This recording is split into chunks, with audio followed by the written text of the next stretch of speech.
L'exposition Eidos, c'est une exposition qui regroupe une dizaine d'artistes grecs de différentes générations, créateurs contemporains, ainsi qu'une sélection de vidéos des étudiants du Master Art numérique de l'École des Beaux-Arts d'Athènes.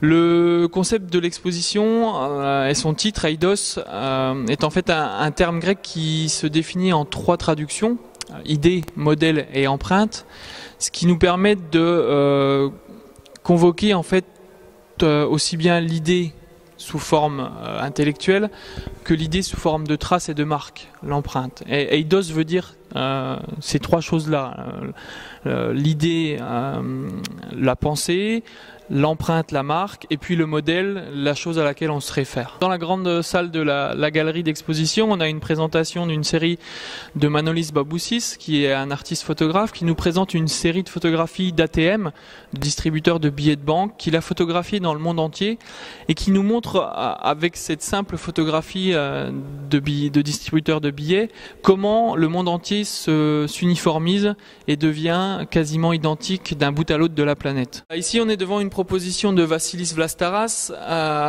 qui est une des propositions diverses et variées dans l'exposition qu'on veut retrouver autour d'une traduction de la crise. Ici, Vassilis a choisi en fait de compiler dans des ouvrages sous une forme très classique tous les commentaires qu'il a pu relever dans les réseaux sociaux, que ce soit Twitter ou Facebook, qui étaient des commentaires autour de la crise. Et donc en fait, on a une évocation quasi journalière de ce qui se passe, de quelles sont les sensations et les ressentiments que les Grecs ont pu avoir autour de cette crise. Autre exemple de médium avec le dessin, qui est une série de dessins de l'artiste Pocaio, qui est le co-commissaire de la Biennale d'Athènes, qu'on a invité à présenter son travail ici, qui est une série de dessins qui représente des phénomènes de société qu'on peut voir en Grèce ou même ailleurs. L'un de ces artistes qu'on a découvert à la Biennale d'Athènes, il y a Chrysanthi Koumienaki, qui nous a vivement intéressés à double titre dans son travail. La première chose, c'est ce travail autour du billet de banque utopique qu'elle essaie de réaliser, donc qui remplacerait le billet euro ou le billet dollar, ou même qui serait la présence d'un billet d'une monnaie internationale.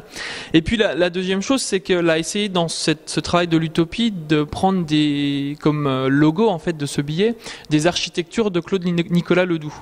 Donc pour nous, c'était très intéressant de pouvoir la montrer à Besançon et en Franche-Comté avec ce rapport de Ledoux et puis ce rapport au billet de banque. Et on a eu la chance de lui faire découvrir une des architectures avec les salines d'Arquesnan de Claude Nicolas Ledoux qu'elle n'avait jamais vu en vrai. En fait. Dans cette salle 24, dans l'espace 24, on présente un travail de Panos Charalampous, qui est un artiste qui nous propose une pièce autour du tabac. Il faut savoir qu'effectivement en Grèce, il y a une forte production de tabac, donc on va parler un peu effectivement d'économie, mais aussi de l'histoire en fait de la Grèce et du tabac. Tabac qui est acheté par les Américains pour du fait de sa grande saveur, de sa grande qualité, pour être associé à d'autres tabacs dans leur mélange. Donc c'est une production qui fait vivre beaucoup de Grecs. Et Panos Charalampous, qui en fait est né dans ce village, dans un des villages producteurs de tabac, nous propose une exposition autour de ce tabac et autour de ce qui se passe avec le tabac en Grèce. Au première vue, quand on voit ce travail-là, on a l'impression d'un travail un peu pictural autour du tabac, avec des jeux de pochoirs, des jeux d'installation de feuilles.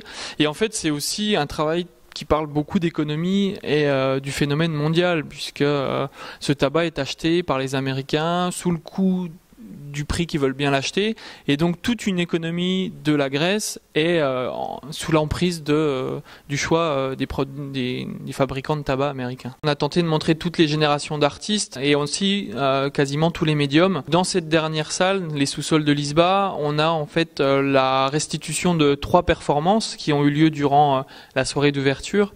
Une performance d'Andreas Passias qui est derrière moi autour du drapeau grec et de cette nécessité de l'artiste à vouloir sortir du drapeau, à vouloir sortir de son contexte culturel. Et puis 2 performances de Démocène Agraphiotis, une autour de la crise et du mot crisis, Mot crisis qui est cette évocation en grec du changement d'état, du changement de quelque chose, une modification, qui n'est pas forcément d'ailleurs un mot péjoratif, puisqu'habituellement nous on le comprend comme quelque chose de péjoratif, c'est pas le cas en grec. Donc voilà, où Démosthène Agraphiotis a invité les personnes présentes à travailler autour de ce terme, crise, crisis, et de l'évoquer dans toutes les langues. Et puis un hommage à Jean-François Lyotard également, écrivain français que Démosthène a étudié lorsqu'il était en études de français. Et donc il est allé retourner sur sa tombe au Père-Lachaise, tombe qu'il a eu beaucoup de mal à retrouver, et il a proposé un hommage vidéo et de l'ordre aussi du rite, du rituel, pendant la performance.